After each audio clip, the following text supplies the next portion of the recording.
So, in this live stream, I wanted to talk about bridging the world of yoga to shamanism. Actually, to me, there's no difference really in the methods of yoga and the methods of shamanism. Uh, well, I think first, like, we need to identify what what it means to be a shaman. A shaman has a lot of different meanings in different cultures. There are shamans in most spiritual disciplines, in my perspective of what a shaman is. But ultimately, in a very simplified kind of way, you can view a shaman as a person that acts as a doorway between the natural physical world and the spiritual world. We can look at people like the Shipibo or the Mazatecs, like Maria Sabina. These or you can think of like these people in different African regions that use kind of music and dance to induce a trance-like state.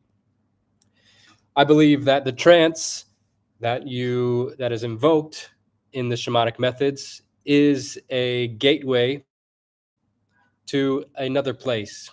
Those of us that have worked with different psychedelic medicines and uh, things like this, we know that there is a kind of dimension that is hidden under this reality that we are currently in. And I talk about that a lot on my channel, especially like ayahuasca, mushrooms. These are like portals in a way that allow us access into a place, a spiritual place. It really invokes a quality that is undeniable when you're in the experience. The word shaman, it comes from Siberia, from the Tungus people.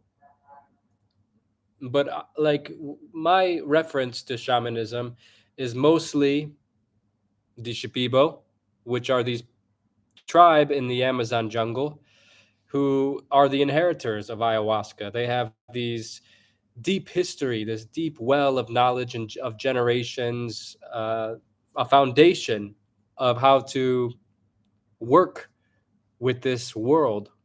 And they believe that it is a real world. And I believe if you sort of traverse this mysterious path long enough, you will also find that it seems just to be as real as this, or at least it will bring up the question of what really is reality.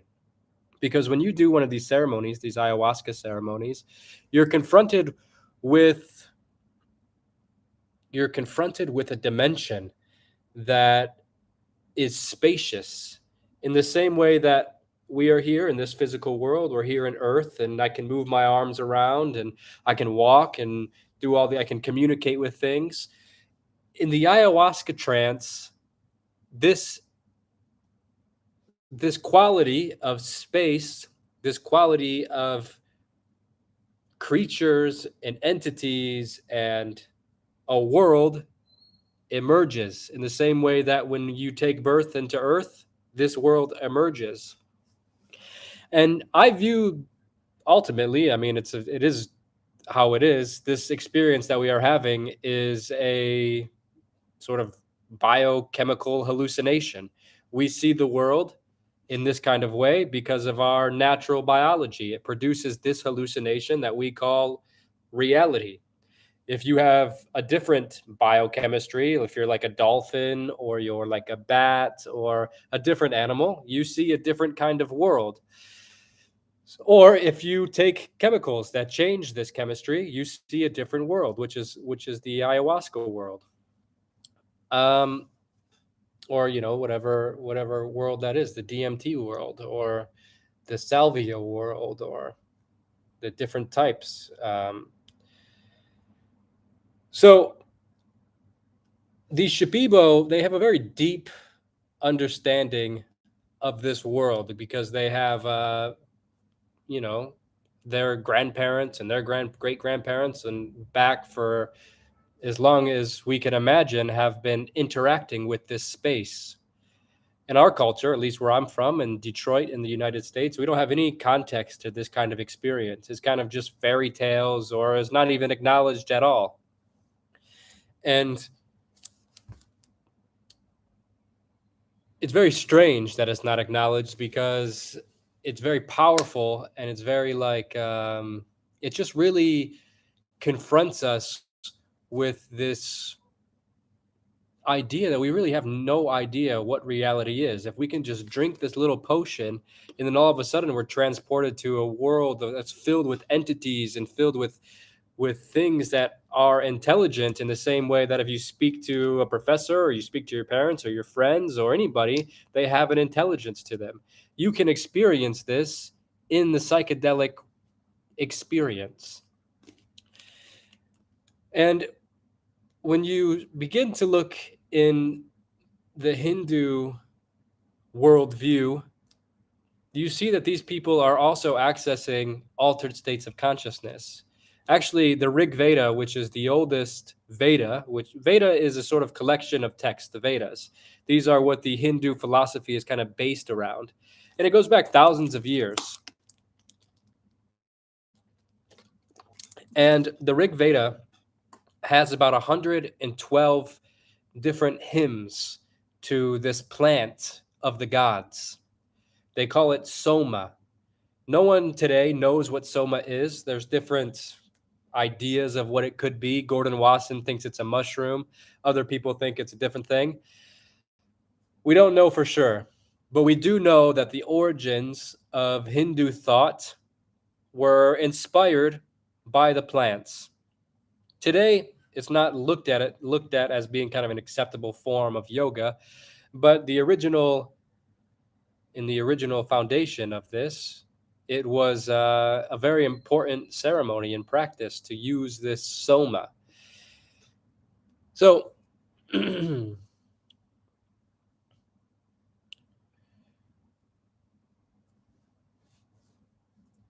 what is yoga?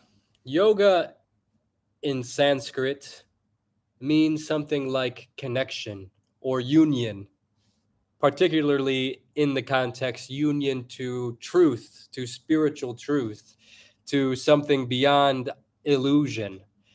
You can look at like illusion, like how we were just speaking about how there's multiple different worlds. If you're a dolphin, if you're a human, if you're a bat, there are different worlds that are evoked based on your biology. So what is beyond this illusion? What is the source in which all beings and all things emerge out of? What is the commonality that strings its way through since the beginning of everything? In India, they have many words for this. Brahman, Shiva. Shiva is an interesting character. Shiva is looked at as being the source of everything. But also Shiva is looked at as being Adi Yogi. Adi Yogi means the first yogi or Adi Guru, the first teacher of yoga. And there's some like old stories in Hindu scriptures that talks about Shiva being in deep meditation in the Himalayan mountains. And when he came back, he began teaching yoga to his disciples. And this got, transmitted and passed down through generation and generation until today. If you look out in the world, yoga is kind of held to a very high standard when it comes to spirituality. So for me, you can view Shiva, Adi Yogi, the first yogi, as actually being the first shaman. And there are some interesting things that can show that he was actually a shaman. Not only was he a shaman in the traditional sense that he was doing different techniques to alter his consciousness to achieve some kind of clarity, but Shiva was potentially using plants. Today, still in India, there is a plant that comes from the mountains of Asia that's called Datura. You might have heard of Datura. This is a shamanic plant, even in the Americas. And the Shipibos actually use Datura. They call it Toei. But in India, they don't know why they offer this flower to Shiva. Well, you know what they say, actually? There's a story that the universe was sort of dying because this poison was released. And Shiva drinks the poison to save the universe because he can take a poison and transcend it. This is actually exactly what the shaman does. The shaman takes an intoxicant and utilize it for some kind of spiritual benefit. The shaman can take the Torah, can take ayahuasca, can go into the spiritual world and come back. So it's very interesting when you're in India and you see all these people offering datura flowers to Shiva, and they don't really understand that it's a shamanic plant. And even today, you find the worshippers of Shiva are smoking from their chillum that's packed with hashish, it's packed with weed, it's packed with tobacco. And these are all, you know, consciousness altering plants that induce a deep state of creativity, a deep state of reflection, and a deep state of meditation in general. I'm sure many of us in this live stream have smoked weed before. And when you smoke weed, I mean, most of us kind of do it with our friends, and we don't have a shamanic background to fully understand how to utilize it in that kind of way. But if you can think back to the first times where you were smoking weed, it's very profound and very deep. You know, you're almost like out of body and very disoriented. But if we had the methods of yoga to help guide us through this experience, can you imagine what sort of things you could achieve in this state? You hit the bong, you hit the joint, you hit the chillum, and you just sit there and you focus on your breath, you focus on a mantra, and you will be transported to, a different world.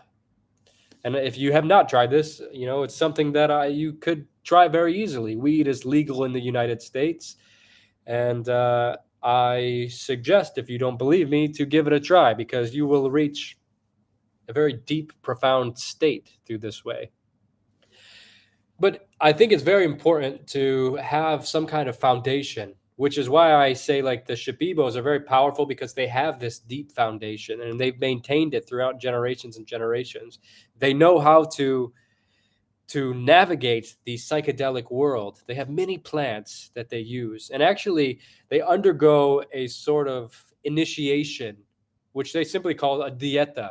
They undergo a diet, a very specific diet, with the intention to gain spiritual powers. You find this same kind of thing in Hinduism in India. People will go into isolation. They will do these different initiations for a certain amount of time. Maybe they do Havan for, X amount of days, or they do certain pujas that last X amount of days. And they do these rituals to get siddhis. A siddhi is is a spiritual power in a way. Let's ask Google to define a siddhi for us.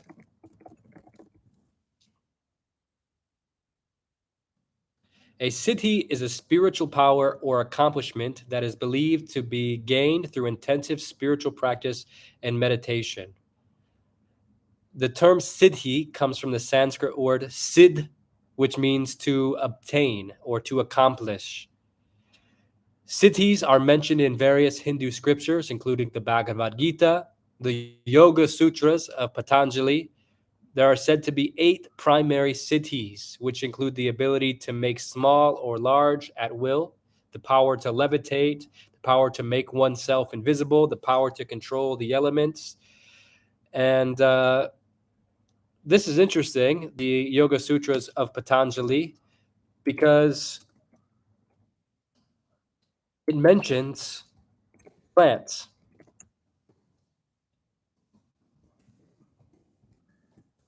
Let's see if I can find the exact Quote, the Yoga Sutras of Patanjali are one of the most important texts of the yoga philosophy. It says here, siddhis are mentioned in the third chapter, where Patanjali discusses supernatural powers that can be attained through the practice of meditation. Patanjali cautions that attainment of siddhis can be a distraction from the true goal of yoga, which is to obtain enlightenment or union with the divine.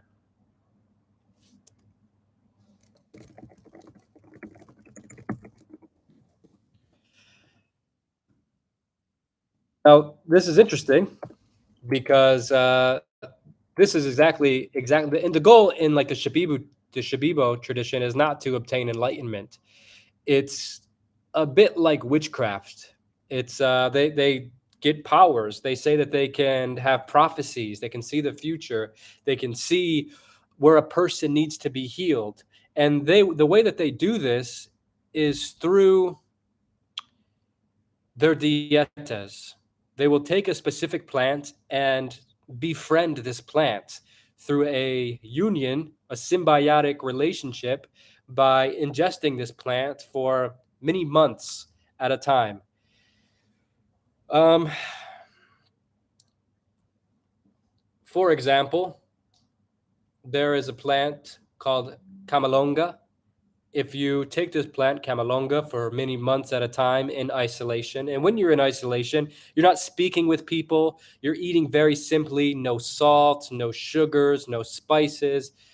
And through this discipline, the plant eventually opens up its intelligence to you, and you gain a partnership with it. You find this kind of stuff written about in old European and Middle Eastern traditions also, which they kind of refer to these intelligences as being demonic. And you can not demonic in the sense of like the devil or something like that, but just being this kind of disembodied intelligence that gives you wisdom, that gives you things, that sort of works with you. So the Shipibos will befriend this plant, and through befriending this plant, there is a mutual respect where the plant will start to teach you things. Through Kamalonga, this plant is said to teach you how to be able to extract negative power out of a person. So if someone is sick, they have some illness, you can take it out of them through through the powers that this plant gives you. Ayahuasca is a plant that, or two plants that is very easily, it's very easy for you to obtain its friendship. It's very easy for you to obtain its knowledge. It gives it very freely. You know, this isolation and this very strict diet is not necessarily required if you want to learn something from ayahuasca. The mushroom gives this freely also. Many of these plants give this kind of stuff freely. But to truly understand and to truly be able to navigate through this, there is a discipline that is required.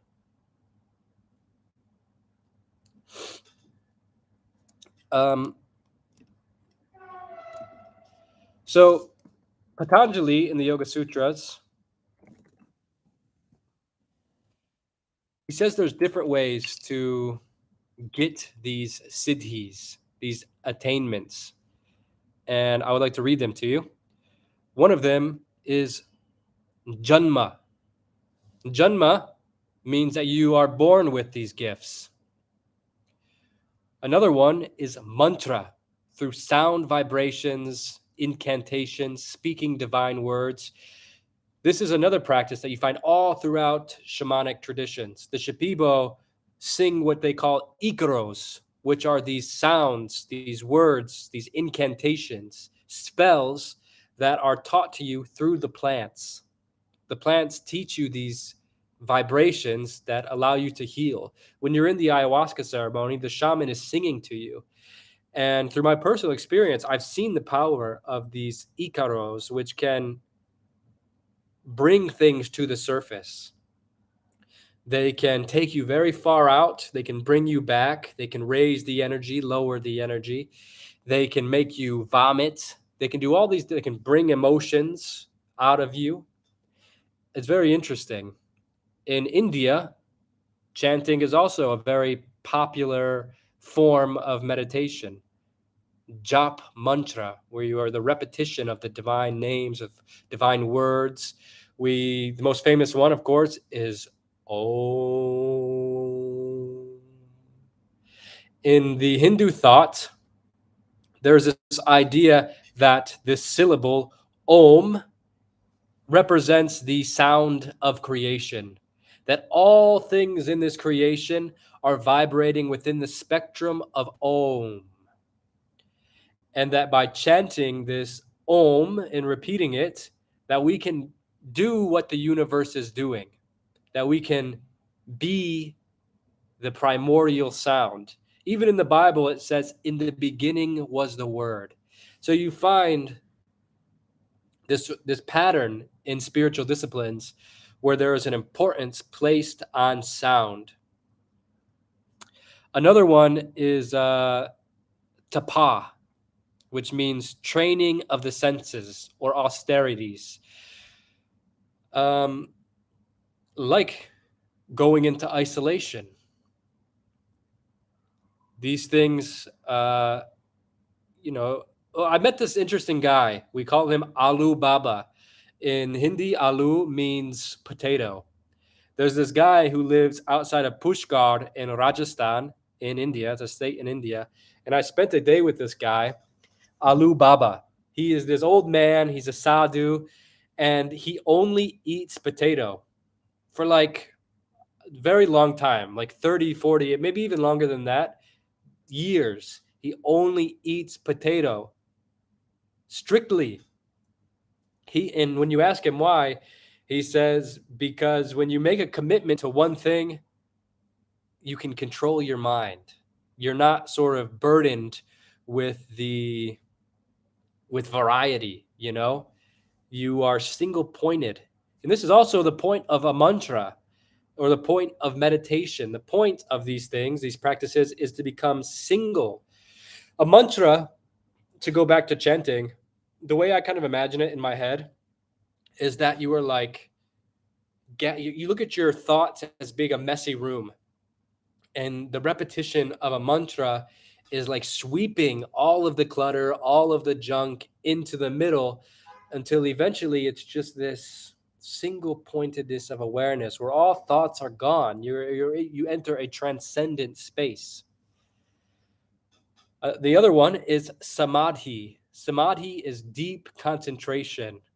This is the point of meditation. Meditation is when you meditate on an object, there comes a point where the separation between you and the object dissolve.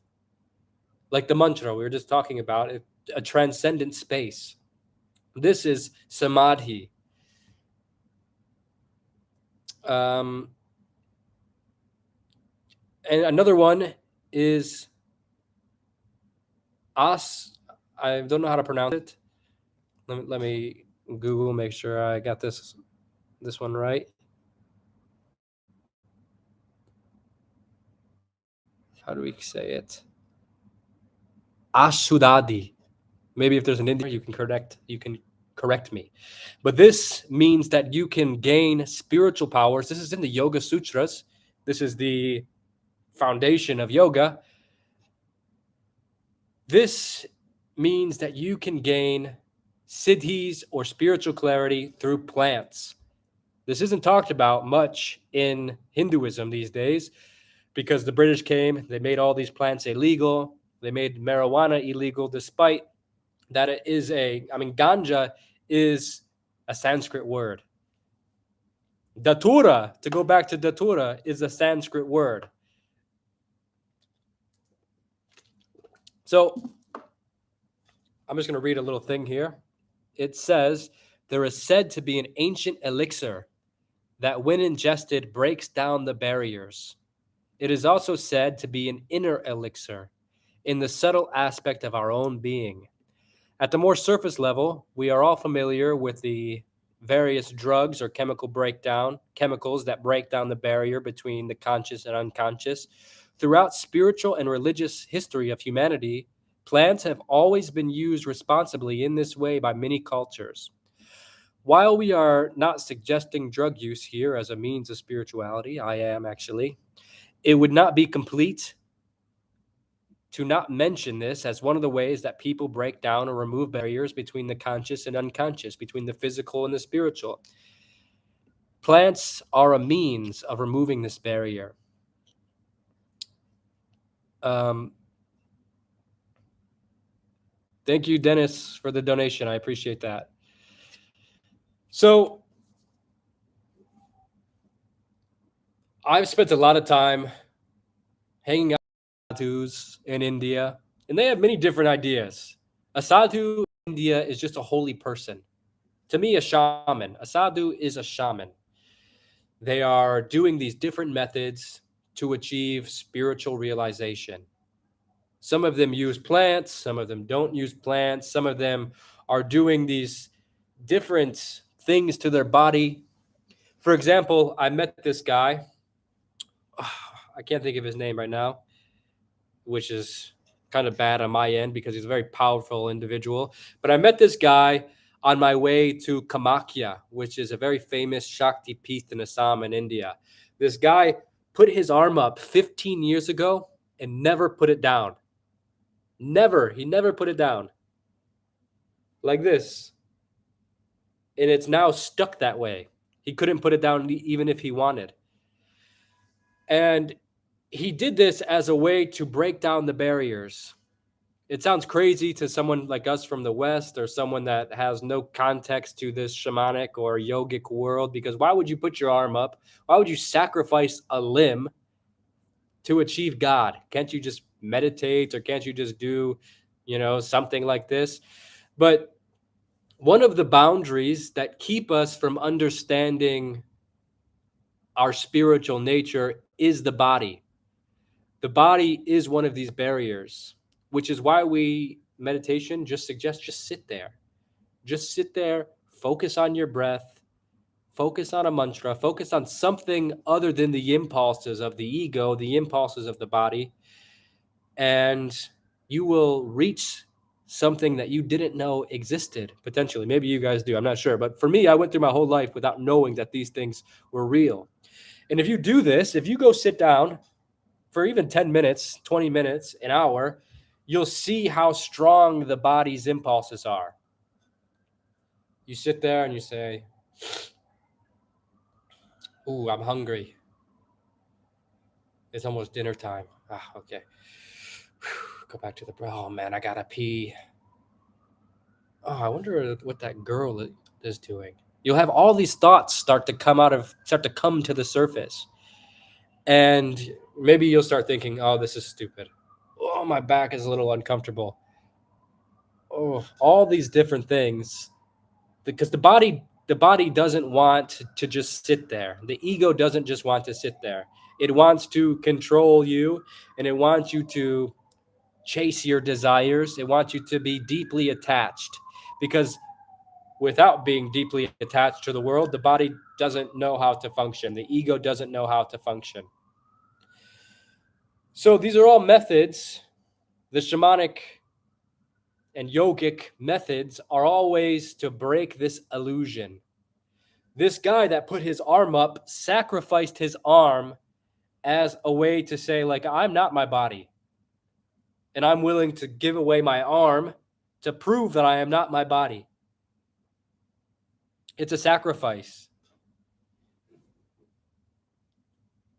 And it's very powerful, actually. It might look stupid if you're an American and you are just like eating hamburgers and why would you sacrifice your arm? I made a video about this guy and I got many of these comments of people saying, like, how dumb can this guy be? But for me, it's like, man, this guy knows something that is way beyond we will ever understand in our lives. How can you sacrifice your arm to achieve a realization of God, to achieve a realization that the body is an illusion? Because ultimately the body is an illusion. Yeah, it's here, it might be real, but this is temporary. You only get to exist as being the body for a little bit of time. But somewhere deep down inside of you, there is something touching the eternal aspect of this reality. The body changes. We all know this in our own lives. We were once babies, we were toddlers, kids, teenagers, adults, until old age when we die. There is this changing quality in which we are anchored to when we identify with the body. But if we just ignore all that for a minute and we look or imagine, we can see like, okay, wait a minute. Actually, there's a part of myself that is deeper than that isn't changing. Because there's a part of you that has watched all these changes happen, right? That awareness doesn't change. Yeah, maybe it gets distracted and looks over here or looks over there, but the awareness itself remains. Now, I can't say that awareness is going to exist after the body's gone because there's no boundaries for it to be aware. But energy knows where to move. Energy knows there seems to be a predestined organization to this world, to this universe that we exist in. And we are a part of that. We're not conscious of it, you know? We're not conscious of the fact that our breath, every time you breathe in and out, is actually the same function as the rotation of the planet or the heat of the sun. The flowing of your blood is actually the same process of gravity. We're not conscious of these things, but it's a truth that the flowing of your blood is the same process of the Big Bang. If the Big Bang happened, you are it right now. It happened, and it's in its process of vibrating out into the universe, and it's currently being expressed as whoever you are in this moment. So,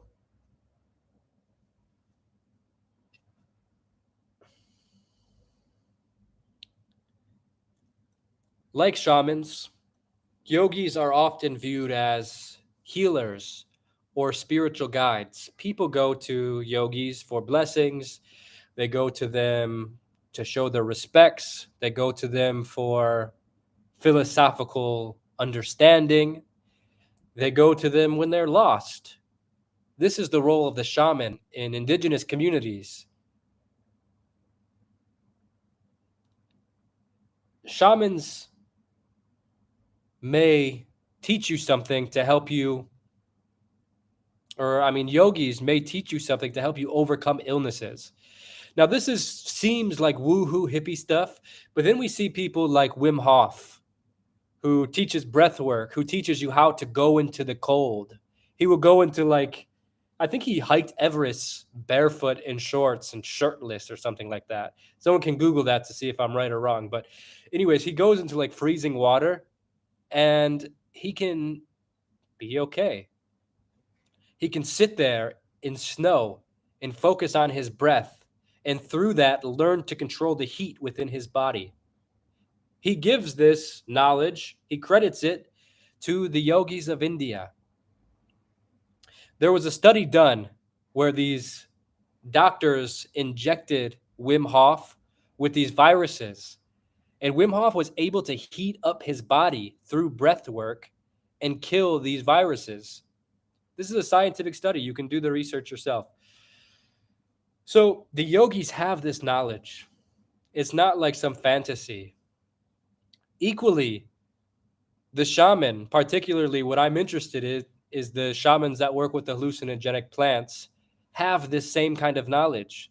They can teach you through the knowledge they learn from the plants on how to heal you, or they can heal you with their power somehow, or they can give you a plant that will heal you. It can heal you of trauma, heal you of physical pains. I've seen it myself. I worked at an ayahuasca center for many, many months, and I've watched people week after week after week after week get healed of whatever they came for. It doesn't always work, and a week-long ceremony is not necessarily enough to heal you of some problems. This is a lifelong journey that we need to take up if we really wish to heal ourselves, because so much of our pain, so much of our suffering and our problems is generational. It's particularly trauma and even like disease. You know, this is stuff that's passed on from our ancestors that came before us and their bad decisions in life. This stuff gets echoed into our present. Um, so yogis do things, meditation, breath work, physical posture. These are recommendations of the shamans when you enter into a ceremonial trance. Sit up straight. Focus on your breath. Use this as an anchor. Meditate to go far out. These are all things that are, when you spend time with shamans, they don't use these kind of terms, but these are things that they have learned through their ancestors that have worked with these medicines.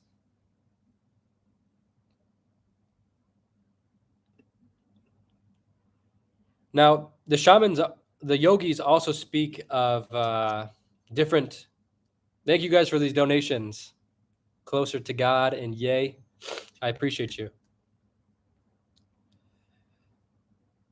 The yogis of India talk about different lokas, different world. I took part in a very exciting study, which I led with my friends Jose and Peter Baba. My friends Jose and Pete, these guys are my best friends. They've been with me in this shamanic journey. Jose, thank you for the resources that you have given me to speak with these Shipibos, to speak with the Wirarikas of Mexico. Thank you for being a facilitator for me to explore this world. Wow, Dali, thank you so much for that donation. That's very meaningful. You know, do more lessons like this. This is beautiful. Thank you. Yeah, I want to write a book on this kind of stuff, and I've been working on it the past few days. So I will use your donation as a resource to continue this study and invest it into a book or into a video series. So Jose, myself, and Pete, we went to India to be a bridge between the shamanic world and the yogic world. Jose works with the medicine called, what we call sapo, because it comes from a toad. It's 5-MeO-DMT. When you smoke this secretion from this toad, it produces what I can only describe, and I've never had an actual near-death experience, but from what I've read about near-death experiences, this seems like this 5-MeO-DMT brings you to a very similar place. It feels like you are dead. Actually, most people that smoke it think they're dying, and they come to a place where they have to surrender. And when you surrender to this idea that you are dying, you actually come to a point where there is no fear, really. It's like what the Hindus call Sat Chit Anand. Sat Chit Anand. Sat means something like existence. Chit means consciousness.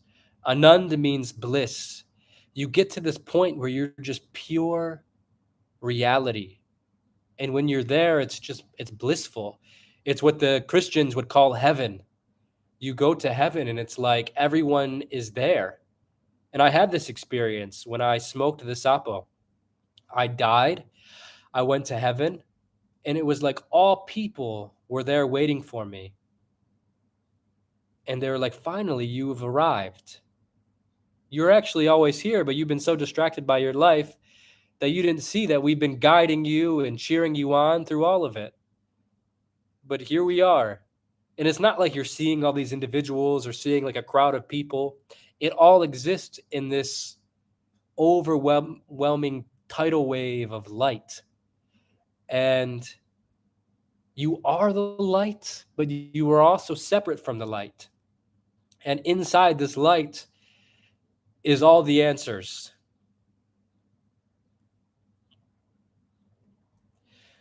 So I made a video on my YouTube channel. I forget what I called it, but let me look. I made a video on my YouTube channel talking about my experience. And if you want to hear it in depth, uh,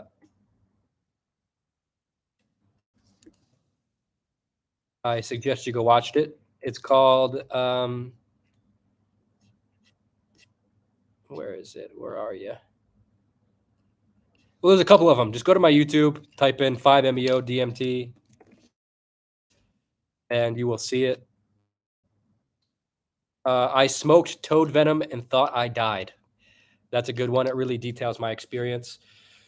But so we did this study where we went to India to see what happens when these holy men, these sadhus, smoke 5-MeO DMT. And I was very blown away by our results. And it's not done yet. We have a lot more work to do on this study. But we gave 5-MeO DMT to 3 people. And, we documented what happened. I've watched many, many people do DMT, 5-MeO DMT, and almost all of them crumble. Your body becomes like dead. You grab someone by the arm and it just falls. They're out of their body. Each sadhu that we gave this to just sat there. You've heard the story of Neem Karoli Baba, who is Ram Dass's guru. Ram Dass went to India to understand the spiritual experiences he was having from mushrooms and from acid, LSD. He thought maybe these people in India could give him some clarity on these experiences. He went there. He meets Neem Karoli Baba. He gives Neem Karoli Baba the acid. And basically, the story goes, nothing happened. It's not that nothing happened, but he didn't really react to it. And what he said was, us yogis, we've known about this forever, this experience. We don't really do the preparations anymore, but this is an experience that's not alien to us here in India, especially to the sadhu. And he said that this medicine, LSD, can take and put you in a room with Christ, but you have to leave. You can't stay there. You have to leave. It's better to become Christ, is what he said. Now, one of the sadhus that we gave the 5-MeO DMT to, he said something very similar, actually. We gave it to him. We were in Varanasi on the Ghats, on the other side of the Ghats, in the banks of the Ganga, the Ganges River, the holy river of India. We're sitting there. There's camels in the distance. There's dead bodies burning from the funeral fires. There is the radiance of the ancient world. There is the feeling of something divine taking place. Thank you, Kimberly. Love ya. So, thank you, Kanu. I'm not familiar with that. So, we prepare the medicine for this sadhu, this Baba, to smoke. He smokes it. And we make sure to blast him off. We're making sure to give him enough.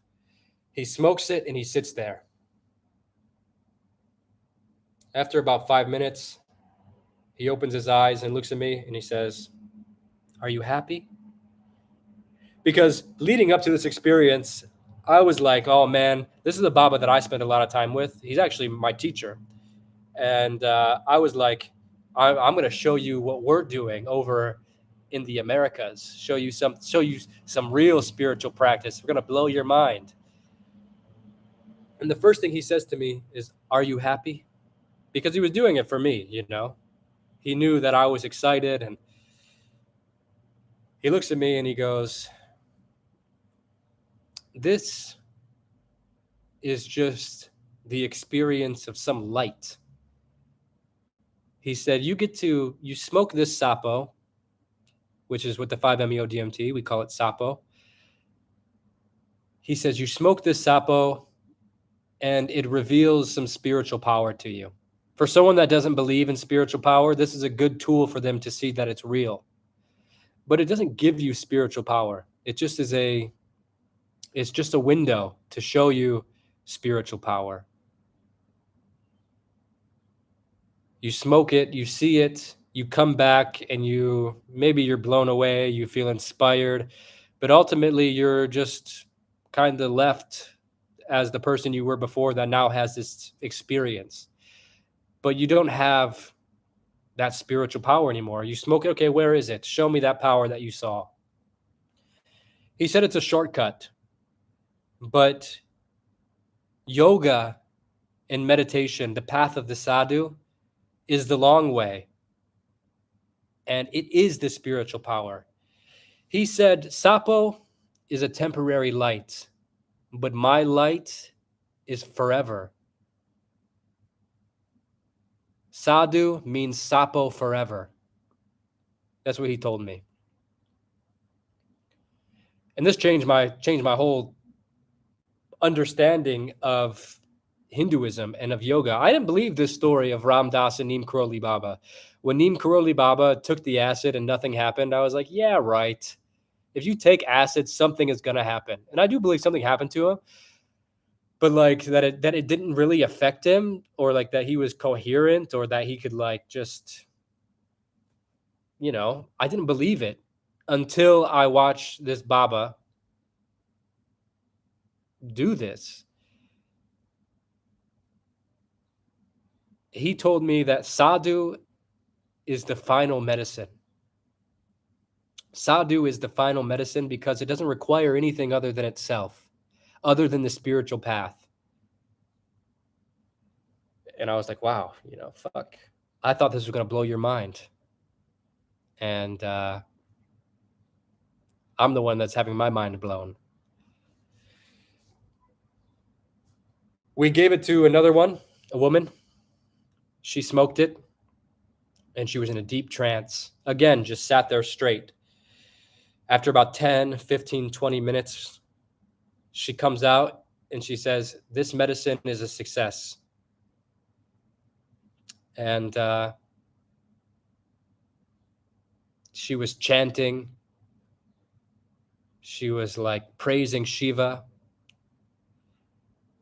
And she basically said, this is a good medicine. This can help someone in their spiritual development. The final Baba that we gave it to, who we call Sapo Baba because he loved it. We gave it to him probably 4 times and spent a few days with him. Nachama, thank you so much. Thank you so much for the donation. So Sapo Baba, who I'll show you a picture of actually. I love this guy. He calls me sometimes. Ravindra, I believe his name is. I might even have a video of him smoking it on my phone. Where are you at? He smoked the sapo, and he was gone for hours. He was using it. He was using every little juice that it gave him, and I could tell he was just fully out of his body. And he told me that he was experiencing different lokas, different worlds. He was experiencing the world of the gods. He was communicating with them and feeling their energies. They were possessing him, different energies of the universe. There was one moment where he like stood up and was like angry. And he looked directly at me and pointed at me. And I was filming the situation, so I like wasn't fully engaged in maintaining the spiritual circle. Ceremonies are usually done in a circle. This is a reoccurring pattern you also find in spiritual traditions. The circle contains the energy. And many people have found this to be true. Myself, I found this to be true. And he like kind of got on top of me, and he got like an inch from my face, and he just said, "Blood." And we got this on film, and I was just like, "Oh my god, like what the fuck is happening?" And I told him, I was just like, "Anyway, get off me." It was starting to get real intense. And after the experience was over, he explained to me that I wasn't maintaining the energy. I was allowing these demonic energies to penetrate us because I wasn't focused. I was too busy filming and sort of disrupting this sacred moment. And it made a lot of sense, actually, because it's true. Uh, Here's a video of the experience.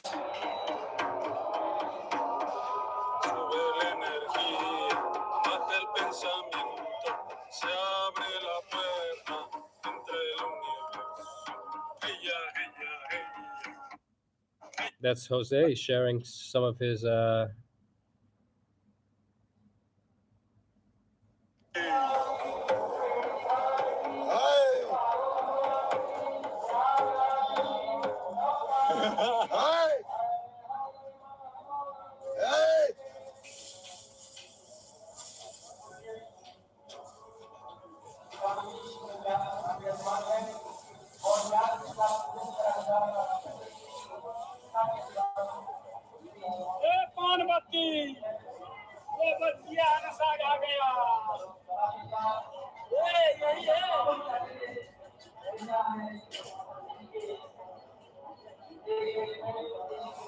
he's pointing at this guy also. He said we were being very weak.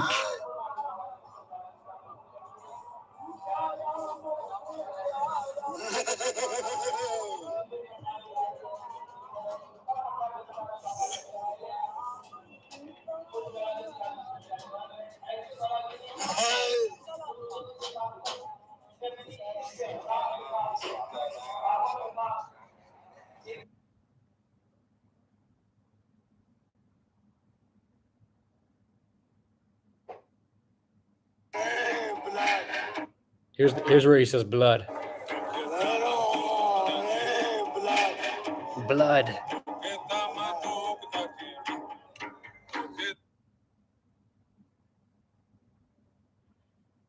What is this energy that you brought? This energy, what is this energy? Hanuman energy. He said it's very powerful.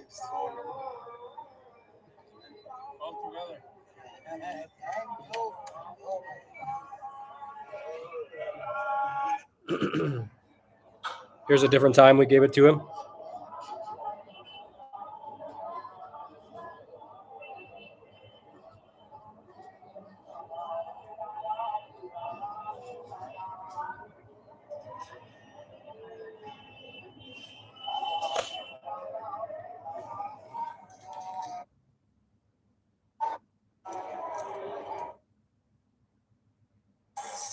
And he was saying, like, he called it at one point artificial kundalini. And he called it he was calling it magic. He was like, this is magic. You guys have a very interesting magic. And he said he wants to explore it more. And he was saying that it has the capacity to transport you to different places, to different worlds. And this is true, like, I know it sounds crazy because here we are, we're humans and we live in the human experience. But when we enter altered states of consciousness, whether it be through the plants, through the animals, or through chanting, singing, like the Hare Krishnas, they sing all day and they enter this ecstatic state. They dance and they sing. You also see this in, I'm not very well versed in Africa, but we have all seen the African tribes dancing and singing around a fire, and they enter these crazy states. These are all shamanic methods, and actually an expression of a shamanic method today would be like a rave. We have these drum and bass music, very repetitive. We have the colors, we have the different dances that everyone does, and we enter these altered states of consciousness. You know, these are shamanic expressions in the modern world. And when you enter this place, this realm, and if you really give it a chance, like doing it once, you know, you go to a rave a couple times and you're dancing and you're high and you're kind of looking at it like a party. So you're not in the proper context. But if you learn to enter the proper context through any of these disciplines, you'll come out seeing that there's something real in it. It's not like it's not just some, you know, party trick or some sort of hallucination. And if it's a hallucination, you could argue that this world that we're in now is just as hallucinatory as that experience. So, something else that's very interesting is that this Baba, this sadhu, told me that he's been there before through his meditations. He's been there, that his meditations have gotten him to those states. I didn't think that was possible. I've had altered states become revealed in deep meditation, but nothing like the psychedelic. You know, Terence McKenna used to say, he says, your knees don't clank together in fear when you walk into the ashram to meditate. But when you're loading up the pipe to smoke DMT, you're really confronted with a literal fear, especially if you don't know, if you know what you're getting yourself into. But I think he was wrong. You know, I think he just didn't meet or didn't have the proper methods to achieve those states. I think, like, if you really take the long way, which is hard to do, you know, it's hard to dedicate your life to these practices, but I think that it is possible to have a psychedelic experience naturally, actually. And if you would have asked me before, I would have said no, it's not possible. And I've actually argued on my YouTube channel that that it's not possible.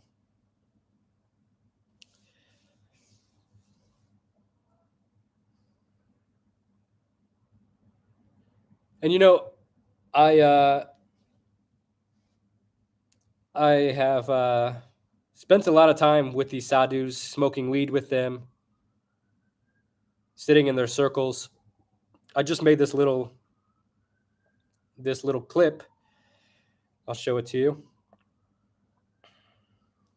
The sacred tool used I'll by play many it for you here. Hindus to Chilam is a sacred tool used by many Hindus to connect with the divine. This is the chilam. It's a small clay or stone pipe that's used to smoke ganja. And it's said that Mahadev, the great god Shiva, who is often depicted with a chilam in his hand, introduced ganja to humanity as a means for us to reach higher states of consciousness. And Hindus believe that smoking ganja through a chilam can help them connect with Shiva and attain higher states of spiritual clarity or deepen their meditation. In the Atharva Veda, it is believed that ganja is one of the 5 sacred plants that was created by Lord Shiva himself for the benefit of all mankind. As the smoke from the chilam rises, it is said to carry the prayers and intentions of the smoker up to the heavens, where they can be heard by the gods. The chilam is seen as a conduit between the physical and the spiritual world. If you want to learn more about Hinduism, follow me, Dakota of... People underestimate these medicines. Christian says, yeah, I agree, Christian. People underestimate these medicines. And the things that people do is they associate these medicines with the weakest among us. You know, they associate ganja with the stoners. They associate ganja with the people that cannot live without it. This is not the best, and I understand that people do that because I mean, if you look at American culture, we see like that people don't use it for a spiritual way. They just use it as a way to relax or just as a way of social sort of thing with their friends. But the way to use ganja in its proper form is to use it for meditation, to use it a couple times a month, get as high as possible, and to do yoga, to meditate. Yoga, people also misunderstand yoga. Yoga doesn't mean to stretch your body in a certain way. Yoga means connection, union to the spiritual world. And when you smoke ganja in this way, you will have enhanced psychic abilities, enhanced intuition, enhanced creativity, enhanced knowledge, thoughts. You will have these thoughts, you'll see the world differently. You'll have these thoughts just sort of materialize into your brain, things you may have never thought of before. So, thank you for listening to this little talk. We've been in here for an hour now. It's dinner time here. I'm currently in Ankara in Turkey. Uh, I'll take questions for a little bit. Does anyone have questions specifically in this context to shamanism, to Hinduism, to bridging these worlds, or anything that's relevant to this? I will be happily answering some of them for about 30 minutes or so. If you want me to elaborate on something, if there was something I missed.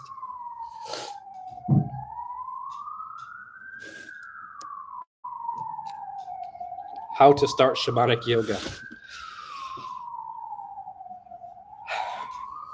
Well, I think all yoga is shamanic. So any method of yoga that you traverse in is shamanic.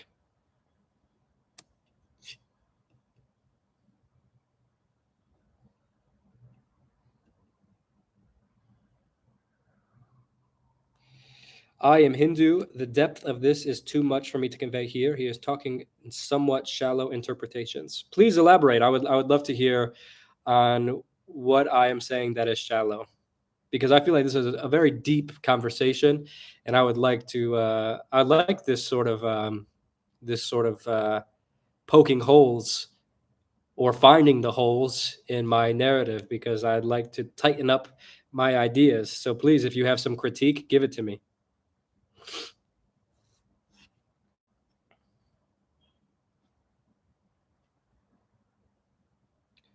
What about the shamanic plant Salvia divinorum? Thank you for the donation, my sister. I love you.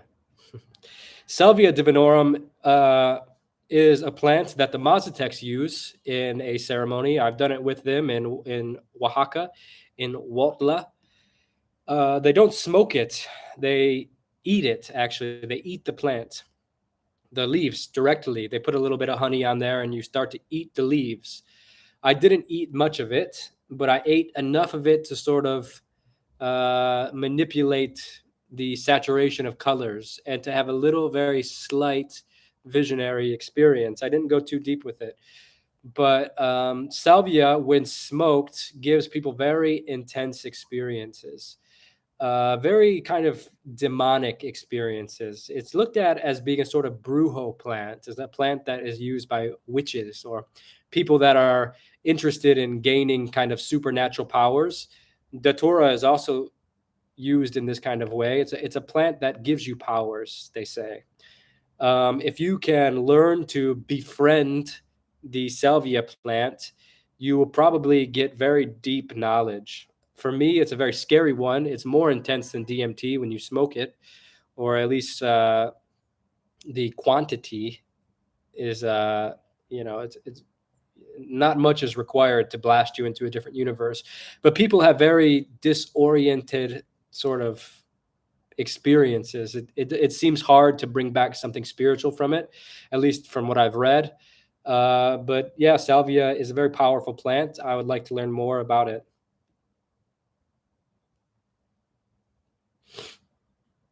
They say it's a feminine plant in that when you smoke it, The reason that you get a sort of negative experience is because it doesn't like to be burned.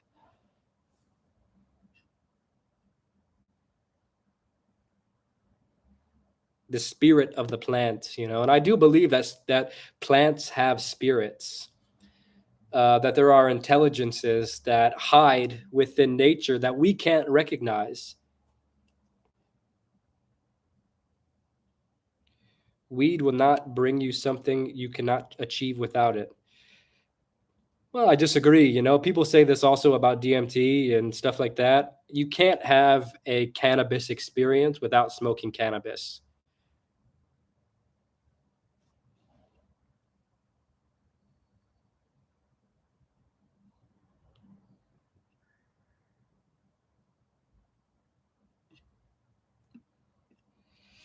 Could you tell us the best way to get into Hinduism and its spiritual practices, such as pieces of literature or something like that? Yeah, I recommend reading the Upanishads. The Mandukya Upanishad is a very short one and it's very profound. The Yoga Sutras, they're a bit more dense. I recommend listening to people like Ram Dass, Alan Watts. Check out my YouTube videos. These are all very digestible ways to understand Hinduism. Because I'm assuming you're a Westerner, it's nice to have a Westerner sort of introduce you to it. That way, because if you start getting into like the more Sanskrit kind of literature, it can be a bit of a turnoff at first. So I recommend if you're a Westerner, listen to a Westerner that has this knowledge, and that'll be a good introduction for you because they know how to deliver it in a kind of contextual way for Westerners. Ramana Maharshi is a very powerful spiritual teacher. Ramana Maharshi, I really, really recommend reading his words. There's a book, Be As You Are. Read that book. There's another book. What is it? You Are That, maybe? Talks with Sri Nisargad Maharaj. That's another good one.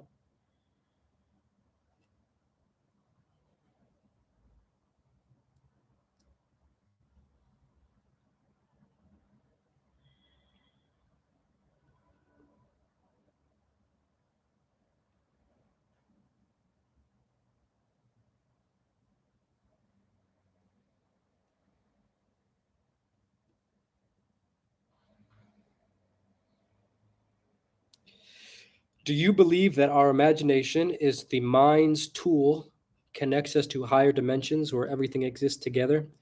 Yeah, you know, the imagination is very interesting. The imagination to me is definitely a higher realm. Uh, you know, if you think about it, the imagination is where all things come from, as far as like our inventions and stuff like that. You know, our telephones, were they were an idea that someone plucked out of the imagination and turned it into a physical thing. So the imagination is the world of creative potential. It's like the mind of God in a way. You know, it's where all of these things exist before they are realized, and they are just kind of there, just in the ocean of potentiality. And human beings are able to sort of dive into it and bring things out of it. Think of all the things that we have created that just were plucked out of the sky inside of our minds. So I do think it is a higher dimension. It's a it is sort of the, I mean, if you think of creativity in itself, to me that is kind of doing what God is doing. If you think of God as the creator, um, there is so much potential that exists within creation, and the universe seems to be seems to just be like all of this infinite potential being realized throughout the ages, and it changes and morphs and expresses itself in infinite variety. And the imagination is also this. The universe can't be experienced without an observer. Well, maybe it can. Because we are observers, we are limited to our own observation.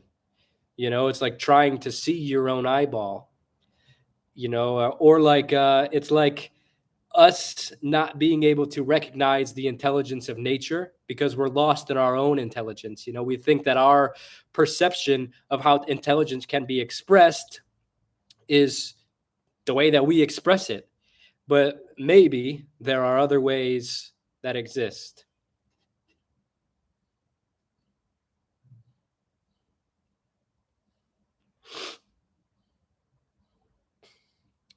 Do I have any retreats planned this year? Yeah, I have many retreats planned this year. There's actually 3 that are being planned. 2 of them are in Peru, where we go to different archaeological sites. And these are actually charitable fundraising events that are going to benefit impoverished people and indigenous communities through education, healthcare, and cultural preservation. We got some really cool programs that I'm working on with a nonprofit called the Community Garden. You can go to the communitygarden.org for more information. We are going to be doing a San Pedro ceremony, which is a mescaline psychedelic cactus. We're going to be doing it in the Andean mountains of Peru after we explore many of these ceremonial and ancient ruins. It's going to be a very awesome experience. There's going to be an optional ayahuasca ceremony if anyone wants to join. We're also going to Mexico in August. This is in August and September. September is Peru, August in Mexico. We're going to go to the Mazatecs and have a mushroom ceremony in Oaxaca. These are also the people that work with salvia. And this is a very powerful retreat. This is going to change your life if you come on either of these retreats. I promise that these will be very powerful. And I'll be there with you through the whole journey. We only have 5 spots left for the Mexico retreat. It's going to be very amazing. And we're doing a charity with the school there to teach the language to the kids, the Mazatec language. It's being forgotten. These Mazatecs are very important to the world, in my opinion, because they are the inheritors of the mushroom. They're the ones that are the living tradition of the mushroom. They have this deep history, this deep understanding, this ancient language, and it's dying. It's disappearing. The younger people don't care to learn it anymore, or they don't have the inspiration to learn it anymore. So we are going to be funding educational programs to help it survive. So if you want to take part in that, I really recommend joining the retreat. And also, we're going to go to very cool villages and get to immerse ourselves into the indigenous culture, see how they make their textiles, see how they do this different cool woodwork.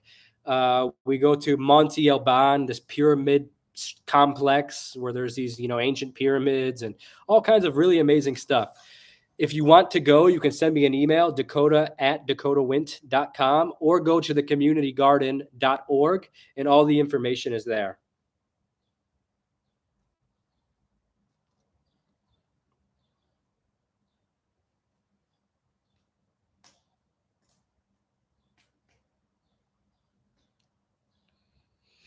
Have you experienced mutual or shared dreams with real people who confirmed it? No, I haven't, but I have experienced telepathy on ayahuasca. I had a girlfriend, her name was Brittany, uh, and she's a very amazing person. And we had a very turbulent relationship for a few years. And there was many points I was just an asshole to her. I was in a very transitional period in my life, and she kind of was there, and this was the first time I was making money, and I was kind of funding her life, and we were traveling around, and it was very expensive, and this created a lot of like emotional distress and pissed me off a lot. And I didn't treat her the way that she necessarily deserved to be treated. She was going through a very powerful transitional period in her life too, and I didn't have the emotional capacity to sort of be compassionate towards her. And, we're in our own journeys and stuff. And I was young, but and we're still friends today, and we can talk about this stuff very openly. And she was a big part of my spiritual journey. But I had a vision on ayahuasca of her being pregnant and her meeting somebody. And I just had the overwhelming need to apologize to her. And I apologized to her and I said, hey, I had this very weird vision on ayahuasca in my ceremony. And I just wanted to say, like, I'm sorry that we kind of met each other in this period of our lives that was, not the best. And I had this vision of you being pregnant. And she was just like, what? She's like, that's crazy. because I just found out I'm pregnant. And she didn't post it anywhere. I didn't have it. I didn't just scroll and have it like embedded in my subconscious. But she was pregnant, and ayahuasca told me. And this is a very common thing. Actually, when they discovered harmala, they were going to call it telepathine.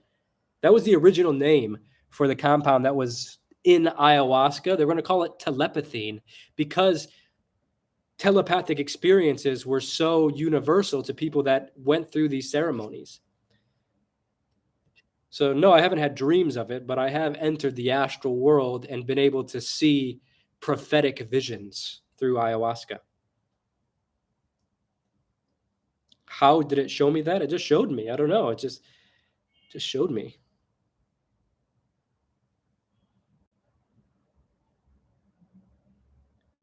When am I coming back to India? I'll be back in India next year. We're doing a retreat in India, a charity retreat. We're going to do really powerful charity in India. We're going to change the lives of people that are struggling with poverty. We're going to do big food drives and feed hundreds of people. We're going to do educational stuff. I actually have a friend that has a nonprofit called Pete, providing education for everyone. And I'm going to team up with him. And we have so much really incredible stuff coming for India. I'll be there April and May of next year. We're also doing a cultural immersion retreat in India. It's not available yet for booking, but be on the lookout for that, because if you want to travel with me in India, for not being an Indian, I'm Indian. I know so much about India. I've been traveling there for 5-6 years. I've been all over the country. I speak a little Hindi. Thoda Hindi bolte hai. And I can give Americans very cool Indian experiences because I know all the hidden spots. And I love India. That is my Bharat. Mera Mata ji hai.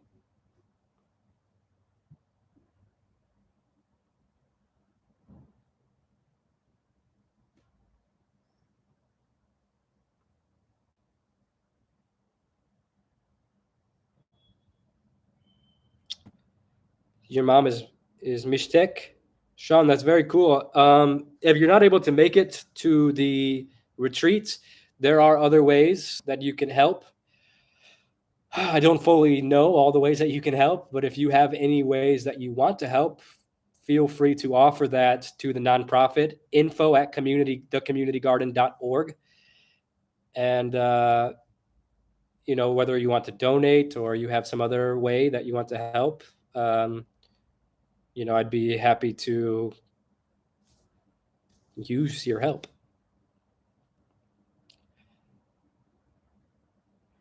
What do you think about Sanatana Dharma? Does it need to be studied in Western world? So Sanatana Dharma is the original name for Hinduism. Sanatana Dharma means the eternal way. And it's not actually a religion to me, although it has its sort of cultural anchors and things that you can obviously call it a religion. But for me, it really is the eternal way, because Sanatana Dharma is, you can be any religion and benefit from the methods revealed in the Vedas, in the methods revealed in yoga. You can be a Christian, you can be a Muslim, you can be a Buddhist. Actually, the Buddhist is a Vedic tradition. You can be I don't know, the flying spaghetti monster worshiper. And you will benefit from the knowledge revealed in Sanatana Dharma, because it really is the eternal way. It transcends all boundaries and religious dogma, and it brings you to the single pointedness of the eternal, of God. Because, ultimately, God has no religion. Any religion that wants to bind you to a dogma is limited.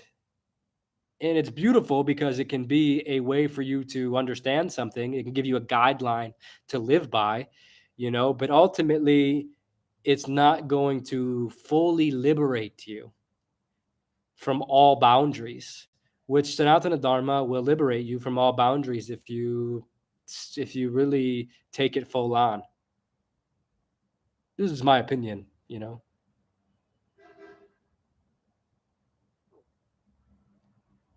I do believe the Western world can benefit greatly from it.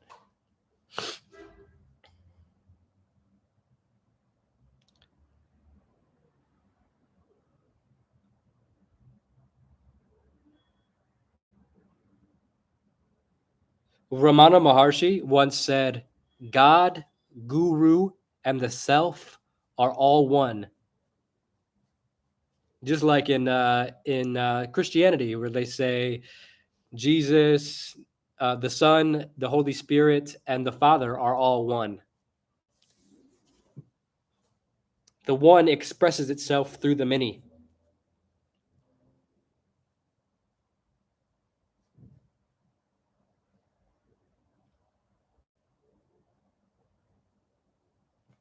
Are there any more questions on bridging the world of shamanism and yoga, or any questions about yoga, or any questions about shamanism? I'd be happy to answer them before I go eat my dinner. The charity website is thecommunitygarden.org. Thecommunitygarden.org. Do you think yoga is meditation?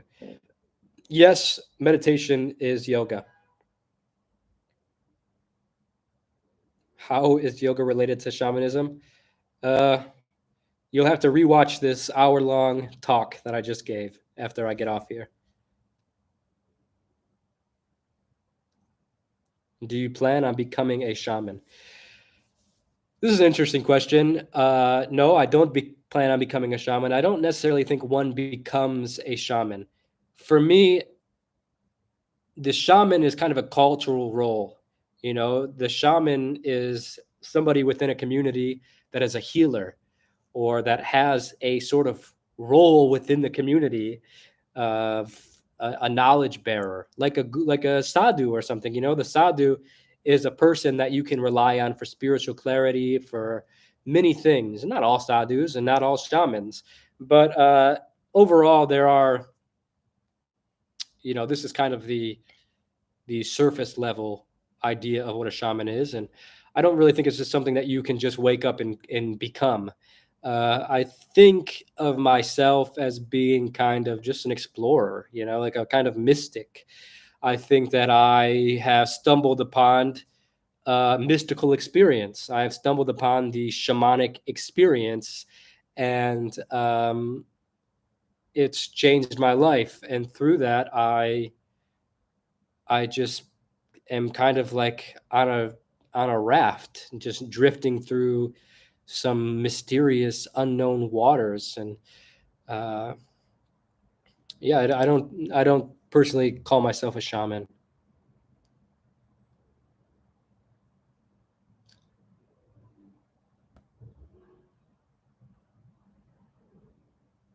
What if you were in a past life? You know, titles are just titles. You know, to say I was a shaman in a past life or something is just like, I first need to figure out who I am in this life, you know. Before I worry about my past lives or the titles that I had in my past life, I would first like to figure out, who am I now? Who am I in this moment?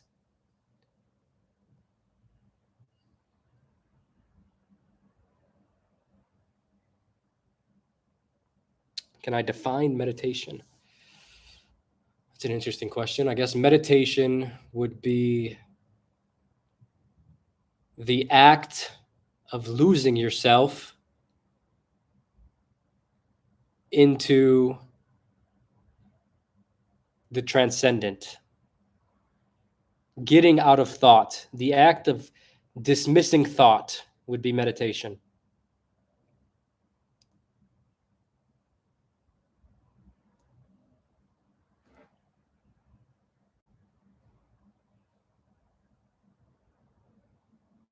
Do you meditate as a practice? I meditate as a lifestyle. It's very integrated into who I am, you know, and I have a very broad idea of what meditation is. I think creating art is meditation. I think sharing my thoughts now is a meditation. Even though I said getting out of my thoughts is a meditation, but kind of vomiting these out is a way for me to get out of my thoughts. And yeah, I think meditation is not something that can be bound to simple definitions or to like an idea of like just sitting there or something. Oh.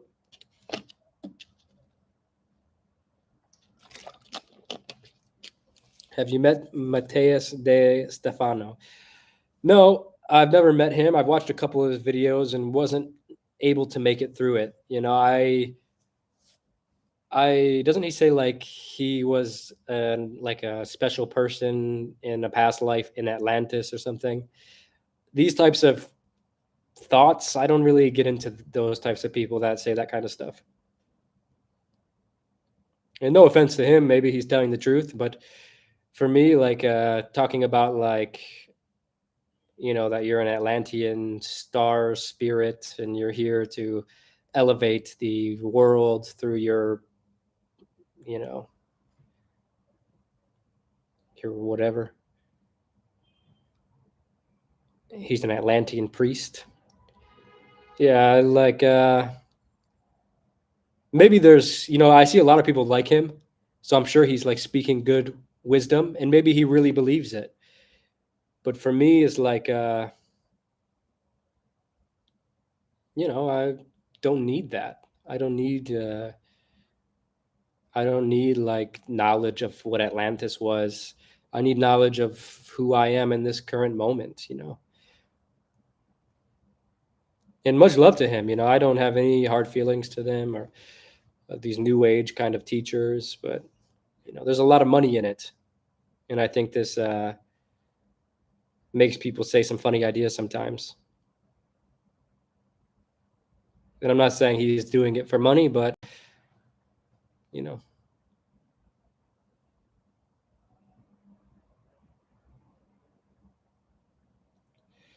I wonder if a lost psychedelic from the Indus Valley had an influence on early Hinduism. Yeah, I think I talked about it earlier in this live stream. There is a mysterious plant called Soma. I will tell you a little bit about Soma. Soma is in the Rig Veda, which is the oldest Veda, the oldest text in Hinduism. It's mentioned extensively in it, and the plant was used in the ancient Vedic rituals and was believed to have divine properties, including the ability to grant immortality to the gods and the humans who consumed it.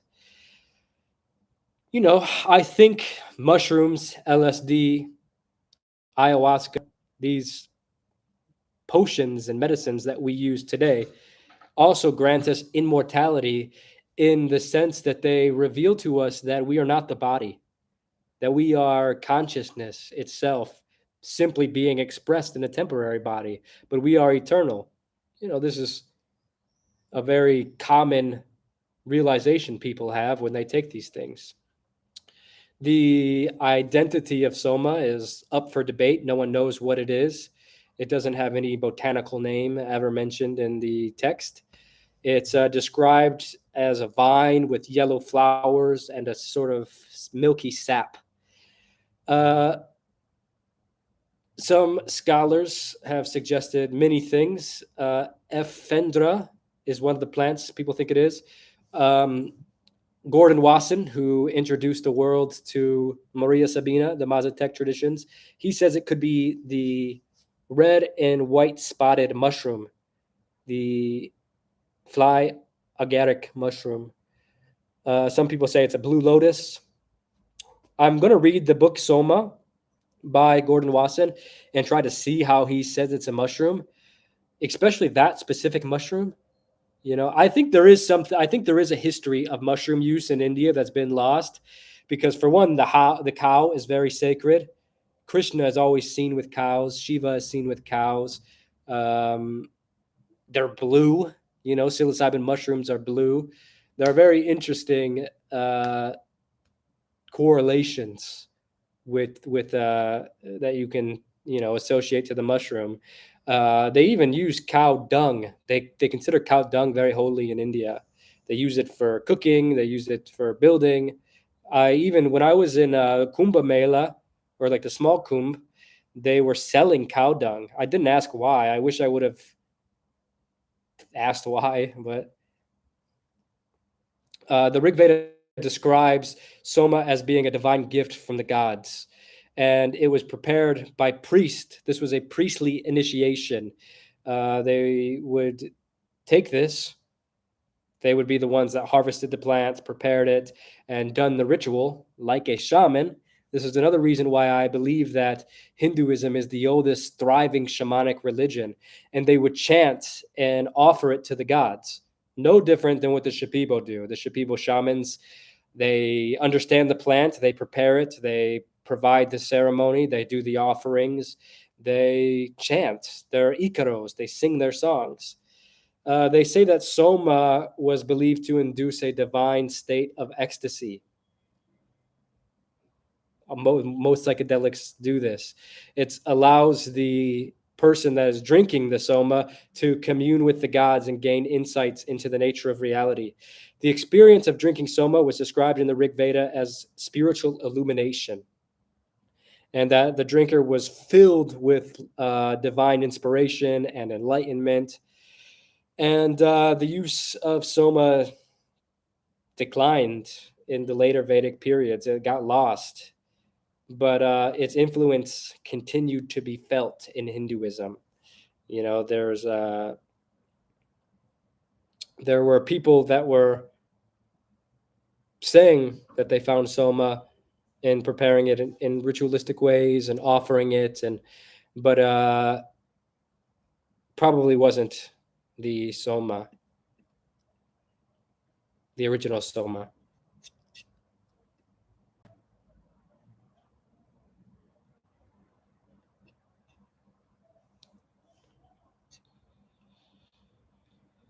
Became a believer through a heroic mushroom trip, and it happened simultaneously with the live stream you did about believing God after a mushroom. Yeah, for me, the mushroom sits in the throne. I'm currently writing a book about the things I'm talking about in this, and there's a chapter I was writing about the intelligence of the mushroom. I believe the mushroom is intelligent. I'll read some of it, actually. It's here. Plants and fungi are amongst the oldest known organisms on Earth. One particularly remarkable example is the Ora Saphira. It's a multicellular fungus that was discovered by a researcher, Corentin Laurent, in the Arctic region of northwestern Canada, and it's believed to be nearly 1 billion years old. So fungus is some of the oldest species that we know existed. It has a very huge, deep evolutionary timeline. So is it really like a crazy suggestion or shocking to say that there's like a potential of an intelligence hidden within the world of mycology that has the capacity to communicate with humans? I don't think there is. I don't think it is shocking to suggest that. You know, humans are been around for 300,000 years, and we are very intelligent creatures. So imagine what 1 billion years of evolution could accomplish. Fungi have been shown to communicate with each other in various ways, such as sending chemical signals and through their mycelial networks. The mycelial networks are complex networks of thread-like structures, and these networks can kind of be thought of as like a fungal internet, as they allow fungi to share resources and informations over long distances. By connecting with other fungi in this way, a single fungus can share a vast interconnected network that can span for many acres.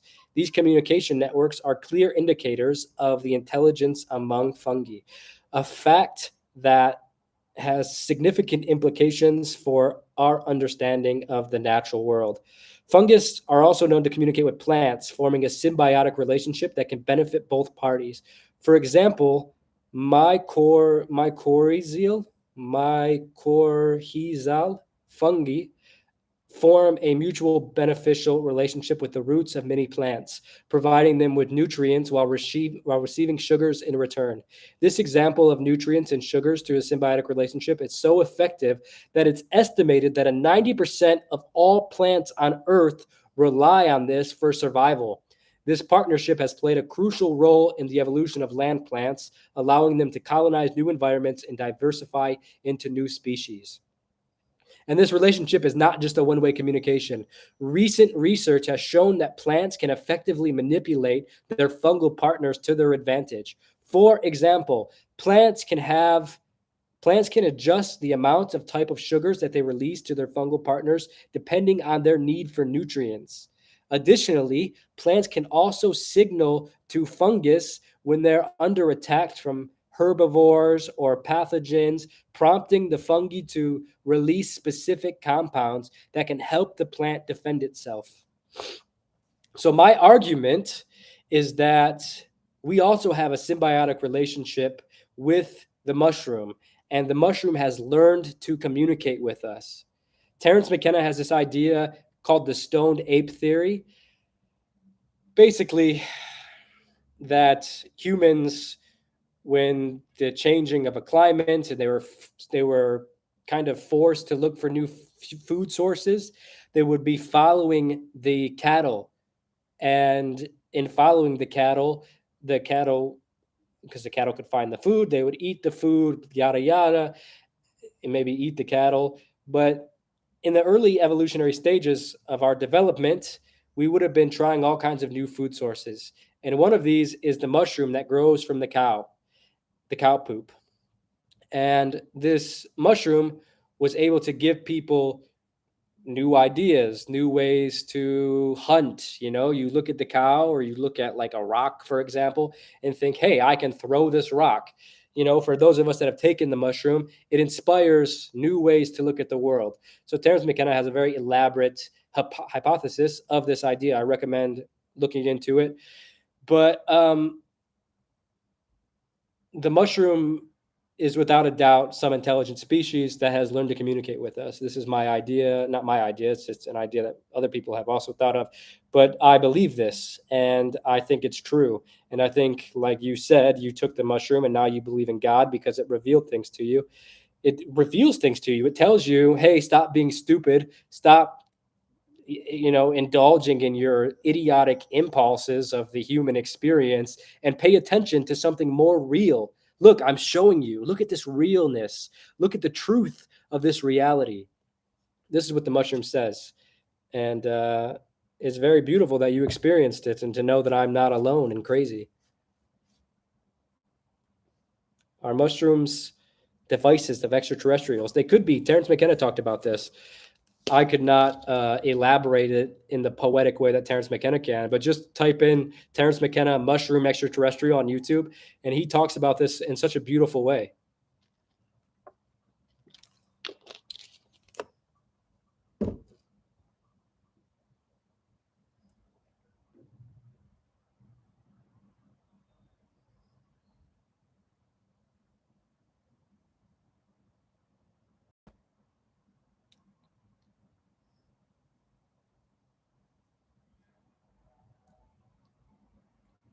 No, I'm not currently using marijuana. It's been about 5 months since I've really. I mean, I've used it a few times in that 5 months, but it's been a handful of times, maybe only like 10 times in the past 5 months have I used marijuana, maybe 20.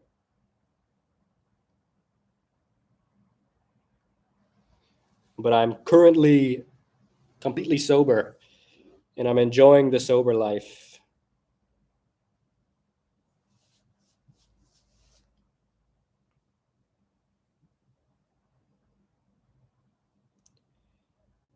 You're not supposed to even do mushrooms. Well, this is what's called an opinion,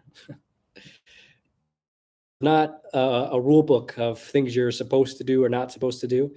And as we've just talked about in this entire podcast, there are deep, profound benefits from using nature.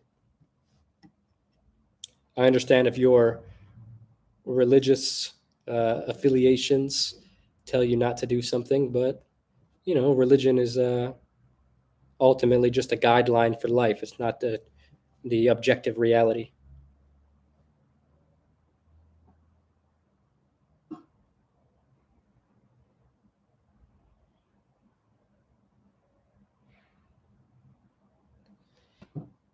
I am Muslim and I did shrooms. Good for you, my brother.